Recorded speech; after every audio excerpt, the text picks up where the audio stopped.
शक्यता आहे. बारामती आणि राहुरीच्या विधानसभा मतदारसंघात कसं बघतो? मला असं वाटतं की जर त्याची घोषणा झाली तर दोन्हीकडच्या निवडणुका या मला असं वाटतं की बिनविरोध व्हाव्यात आणि एकमताने सर्वांनी मिळून निर्णय करावा असा आम्ही प्रयत्न करू. पण आमच्यावर निवडणूक लादली गेली तर आम्ही निवडणूक लढायला देखील तयार राहू. शासनाचे निर्देश असतानाही मुंबईच्या महापौर जे आहेत त्यांच्या गाडीवरती लाल दिवा असल्याचं समोर आलेलं आहे.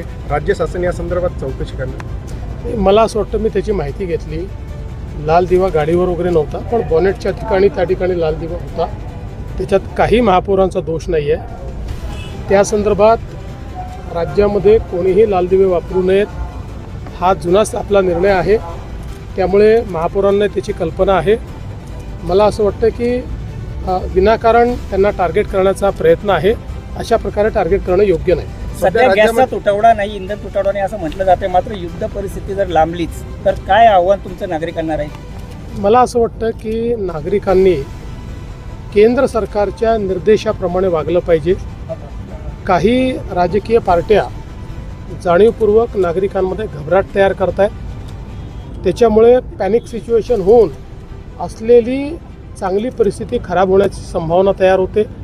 लोक साठवणूक करतील. जर त्यांच्या मनामध्ये अशा प्रकारची भीती निर्माण केली तर त्यामुळे या सगळ्या भीती मनातनं काढून केंद्र सरकार मोदीजी नीट सगळ्या गोष्टी आपल्याकरता पाहत आहेत त्यावर विश्वास ठेवावा.